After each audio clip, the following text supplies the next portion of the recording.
Hello everyone and welcome to this Copernicus Marine Service practical session in air on BBNJ agreement, so the biodiversity beyond national jurisdiction. We will see why local cement can be a high-sea marine protected area. My name is Simon Millet, I'm scientific engineer at Noveltis in France and I will be your trainer during this session. You will use a Jupyter notebook in air. You will also have a closer look at some cement products, their structures, format, variable, and how to plot and explore them. The notebook is composed of different cells, and some of them have code inside, like these cells. And to run the code, you can use this button here, or you can use the keyboard shortcut Shift plus Enter. It is not here. And if for any reason the kernel is not working, you can restart the kernel to click here. So after exploring the netcd file, we will make a basic plot of temperature and see the variation of temperature and salinity. Then we will visualize the variation of geochemistry parameters, then the current, and finally we can explore other exercise to more content. So for this tutorial we focus on local cements located in the high sea of the Northeast Atlantic. So it is here, this zone. This zone is outside any exclusive economic zone, so it is directly under the scope of BBNJ Treaty. This area has a major ecological importance. There is a deep sea habitat and a vulnerable coral in this area. So to justify the creation of a marine protected area, we use data such as temperature, salinity, current at depth or in surface, net primary production, chlorophyll, and if the conditions are stable through the years, it is safe for habitat and for biodiversity. So the tutorial combines monthly average spatial maps showing difference between extreme value and time series of monthly average for multiple parameters at a strategic point. So this approach demonstrates how Copernicus data can support the scientific identification, assessment and delineation of new marine protected area in beyond national jurisdiction. So it is just an example to illustrate the importance of Copernicus Marine Service. So first, the notebook will be set up with all necessary available tools. So there are different libraries. ggplot2, that is a system for declarative creating graphic. dplyr, it is a library for manipulating data. AirColorPowers, it is for color palette in plot. NetCR4, it is interface for netcd file format. Regestra, it is a library for arranging multiplot on a page. LibreDate, it is for date time data. Scores, it is a library for aesthetic option. And gquiver, it is create quiver plot. So first we run the sales, and if for any if we use your own another support and the library are not installed, you can use this command line to load all the libraries. So from the Copernicus Marine Data Store, you have a link here. You can explore all the products that you want. with many filters you have here. So Copernicus Marine Service is free and open access data for near real time or in-cast data. For this tutorial, we use different data. There is the Global Ocean Physics Reanalysis. You have a link here. So for the coordinate that we want.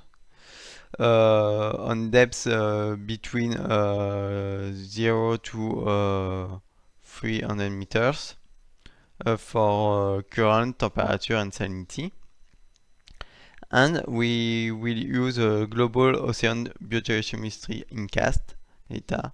So the same, you have a link here and the characteristic of the dataset. If you want to download, the files are already downloaded in the tutorial. It is in folder data here. But if you want to download, you can try. You need your own Copernicus Marine credential, username and password.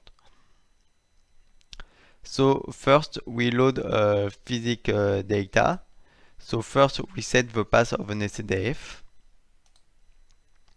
Then we load the SCDF file and you print the characteristic of a dataset. So there are three variables here: salinity, temperatures, and the temperature on seafloor. And 4 dimensions, there is time, depth, latitude, and longitude. And here it is the global attribute about the dataset to have more information about the dataset. And we load here all the variables that we want, so latitude, longitude, time, depth, temperature and salinity. And you can explore the characteristic of some variable. For example, the temperature, you can have the dimension of the variable temperature with the function dim. And you can have also the temperature dependent of longitude, latitude, depth and time. And so here we select one longitude, one latitude, one depth, one time to have the value. And now we will do the same with the time. So we use the function asPOSIX because time is a number, not a date. So to convert, we use this function. So here it is a date. And here it is to save memory. So now we will make a basic plot of temperature. So we have loaded all the variables from physics dataset. And now we will create, we first define the figure size here. Then we create a data frame. So dependent only of longitude and latitude, we create a data frame of temperatures. So for this we select the index of time and the index of depth. So we create a data frame dependent longitude, latitude, and temperature is only dependent of longitude, latitude. And we can print the data frame that you have created to verify that it's dependent only of longitude and latitude. Here we create the directory of the figures here if it is not creating. And we create the plot. So for this we use ggplot function. We use GeoMoisture. Here we put the data frame, the longitude, latitude and the temperature. Then here it is for color scale option. Here it is for aesthetic option, title and subtitle. Here it is for the size of text. Here to adjust the size of a color bar, and here to maintain the proportion between longitude and latitude. And then here to save the figure in a folder here, figures. So we can see the temperatures on the 1st of March 2020. we can see that the temperature in the area remain fairly constant between 8 and 10 degrees. Here the map shows all the areas, but the areas of interest is located between this coordinate.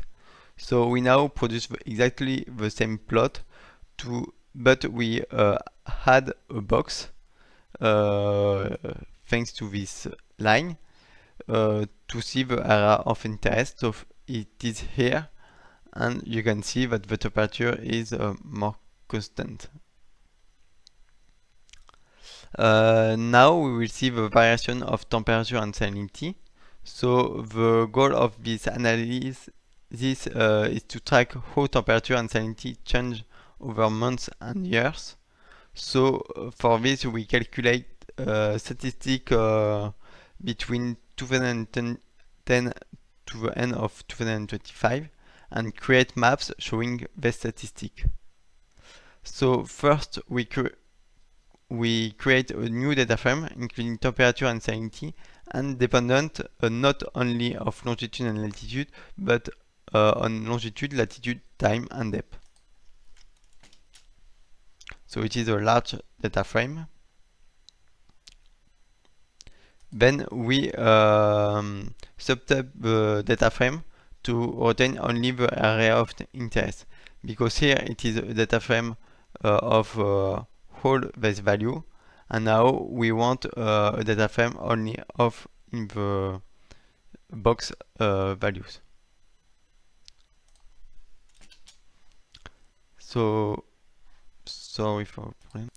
So now we subset the data frame and we add a new column that is the month. If it is in January it is 1, it is in February it is 2, and 3 for March, etc. And now we will verify the data frame. So you can see that dependent of longitude, latitude, time, depth, and you have temperature column, salinity, and the months. And to save memory, we delete the previous data frame. It is a large data frame, MDF. Now we create a new data frame to conduct a statistical of dependent of longitude, latitude and depth, and we calculate the mean of temperatures, the standard deviation of temperature, and the difference between the quantile 0.9 and the quantile percentile 0.1. So the percentile 0.9 indicate that there is 90% of values are below this value, and the quantile 0.1 indicate that 10% of value are below the temperatures. And we do the same for salinity.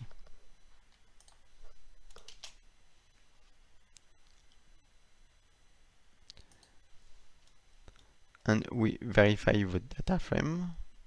Then I forgot to say that to make the statistic, we group by longitude, latitude and depth. So for each longitude, each latitude and each depth, we calculate the mean. So here it is the data frame. So there is a value for each longitude, latitude and depth. So now we choose the depth that we want to study. Here it is at level 800 meters. So we search the level that is the nearest of 900 meters. So now the data frame have only value of 900 meters of depth. And now we plot the difference of temperature between the percentile percentile 80 and the percentile 10 in degrees at 900 meters of depth. And we can see the difference is low. It is between 4 and 6 degrees over the entire 15 years period. So there is only 4 degrees of difference between winter and summer. This indicates a certain degree of thermal stability. The temperature is not around 1 degrees over time, but it remains moderately stable. Now we do the same for salinity. So we do exactly the same plot, but we put salinity variable. And we can see here the difference between the percentile 80 and the percentile 10. We observe that the salinity variation is between 0.15 to 0.35. Unlike temperature, salinity does not display the same spatial pattern variability. You can see here there's a pattern here, but it is not present here. And the fluctuations are more limited in amplitude, indicate a higher degree of stability over time. If you want, you can try to do at different depths to see if there is the same stability or not. So now we will see the variation of biogeochemistry parameters. So we will examine the evolution of phytoplankton and other variables at surface, because observing these parameters at the surface above rock cements helps estimate the production of organic matter that can sink to the seafloor, which in turn influence the presence and abundance of life in the deep ocean. To do this, we will first load another dataset, then select the index of the selected coordinate, then create a data frame and subset it for the area of interest. Then we create a vertical line separation for each time profile, and finally we plot a figure dependent on time and depth. So here it is approximately the same code that you have seen before for the physics netcdf file. So first we set the path, we load the netcdf, we load all the variable, and then all the variable. Then we create a data frame, so of phytoplankton dependent of longitude, latitude, time, depth, and depth. And we subset the data frame for the area of interest, and we add the new column of the month. It's exactly the same code that you have seen before.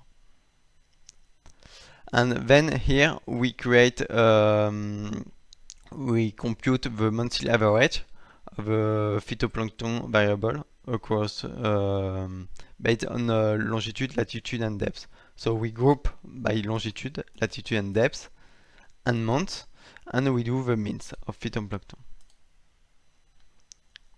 And we can do the new data frame, so longitude, latitude, depth, month, and a value of phytoplankton.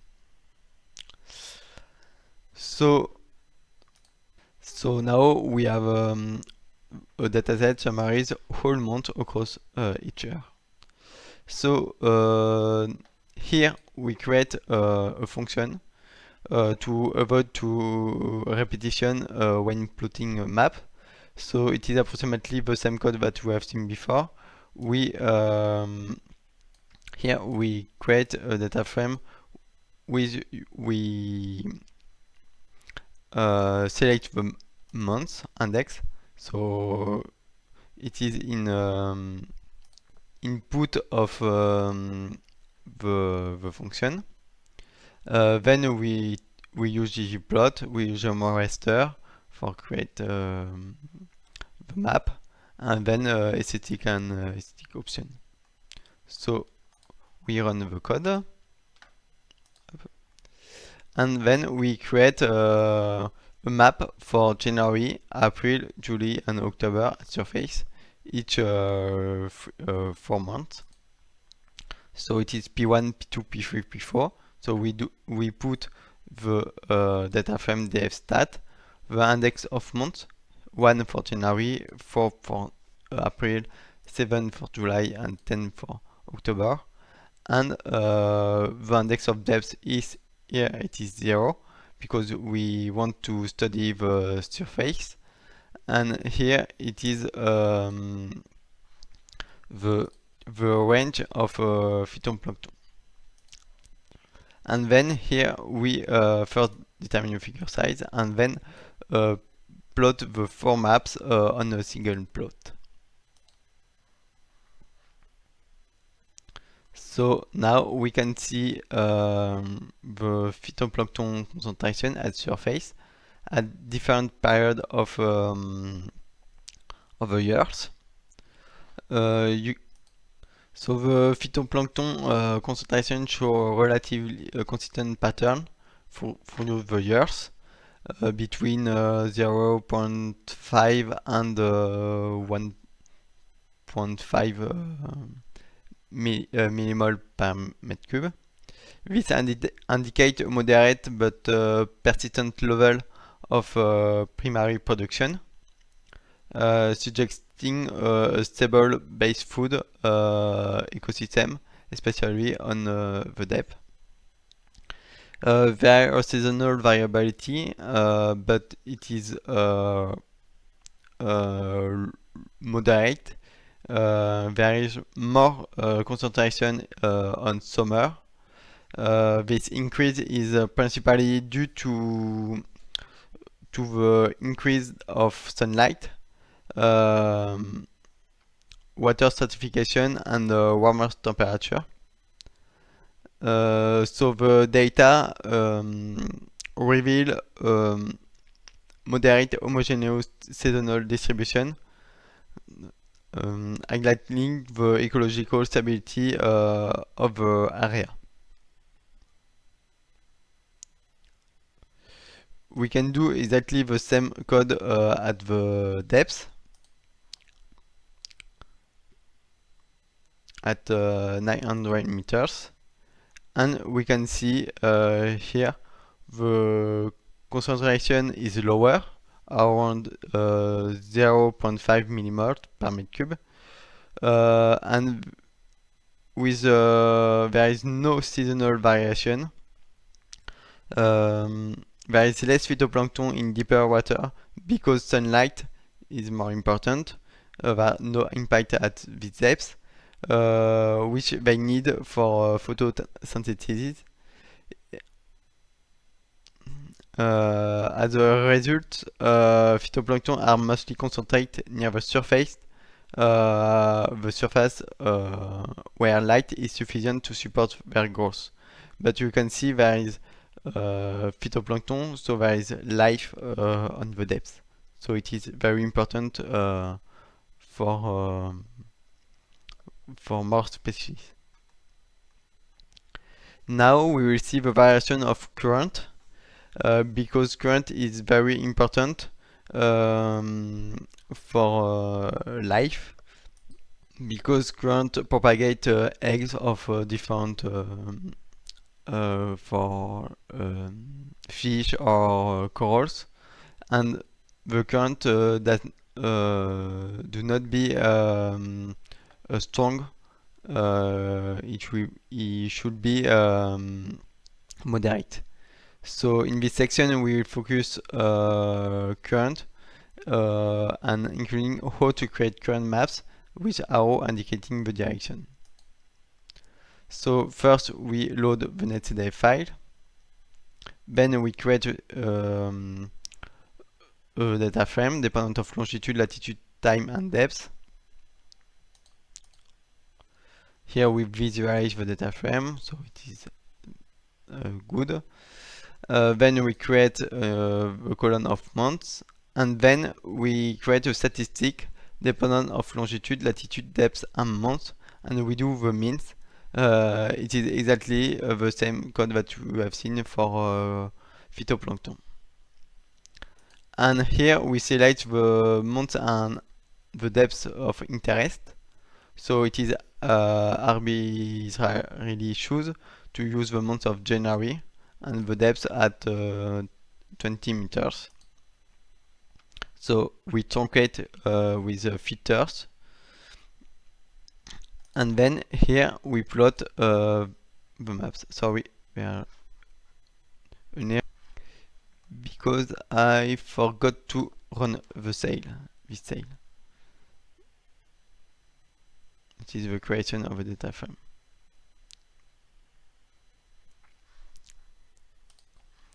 Now we run the cells, and here we create the plot, and we can see the area. So it is the current around 10 meters of depth in January. You can see different pattern. Here with the current is more important, and here, and the current is moderate in the area and different according to the region. So now we will focus on a single point to examine its monthly evolution, because here it is just visualization, but we do not see the monthly evolution. So for this, we will look in variation at single point in this coordinate. So first we find the index of this coordinate, nearest coordinate. So we do this here with the function which mean between this coordinate, the longitude of current, and this coordinate. So the nearest coordinate is this one. So it is very close to the coordinate that we want to study. Then we create the data frame. So here dependent of only of depth and time, because we choose the longitude and latitude, that is the index of longitude and latitude.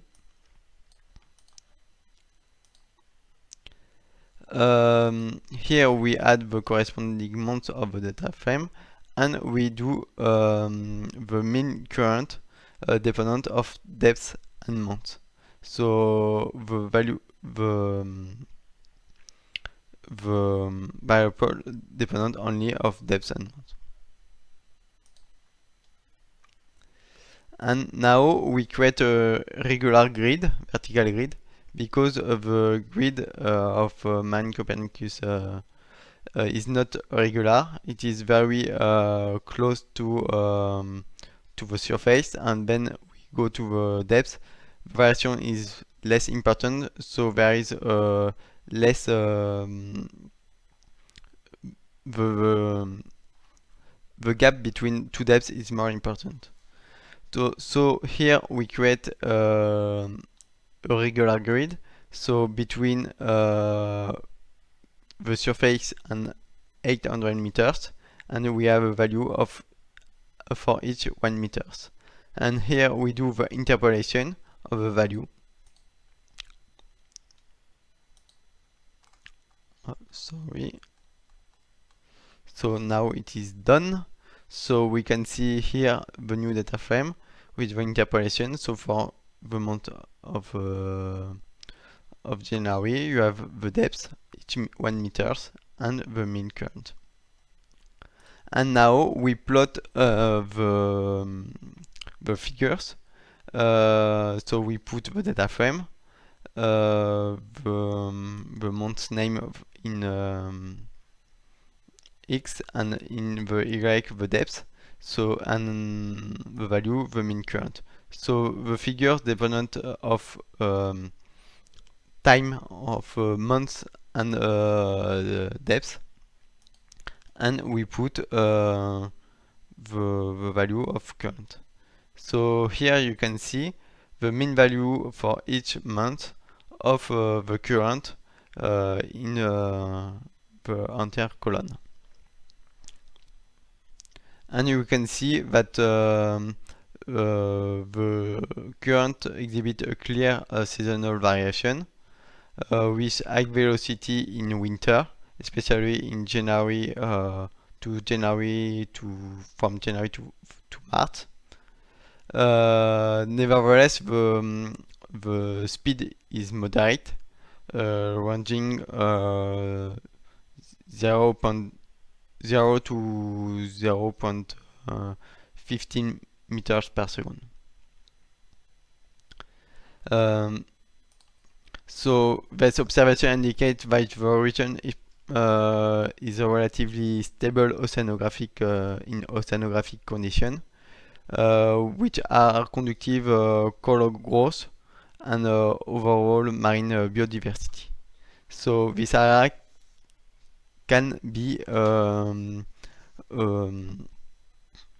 prospective area for the BBNG treaties. So now in this part, if you want, you can try other exercise. So for example, rerun the part 6 and test another variable. For example, chlorophyll at surface and in deeper layers.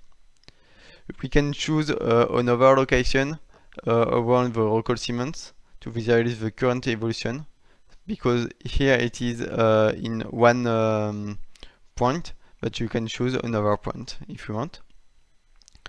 And if you want, you can try another area, especially the Charlie Gibbs South Axis MPA that is located off the Azores. So you can try, you can do exactly the same analysis that we have do here, but for this area to see if it is a potential area under the BBNG framework, if the condition is stable to have a life. So for this intermediate, you need to download a new subset of the global oceanography analysis product to perform this task. So now the training is finished. I hope you enjoy this training, these tutorials. In this notebook, we have learned to access the NetCDF dataset, navigate through different variables, plot maps, modify map to include additional information and statistical information, and calculate spatial and temperature value. So we hope you enjoyed this training. If you have any question, do not hesitate to contact the chat session in the Copernicus Marine Service page. And bye, have a nice day.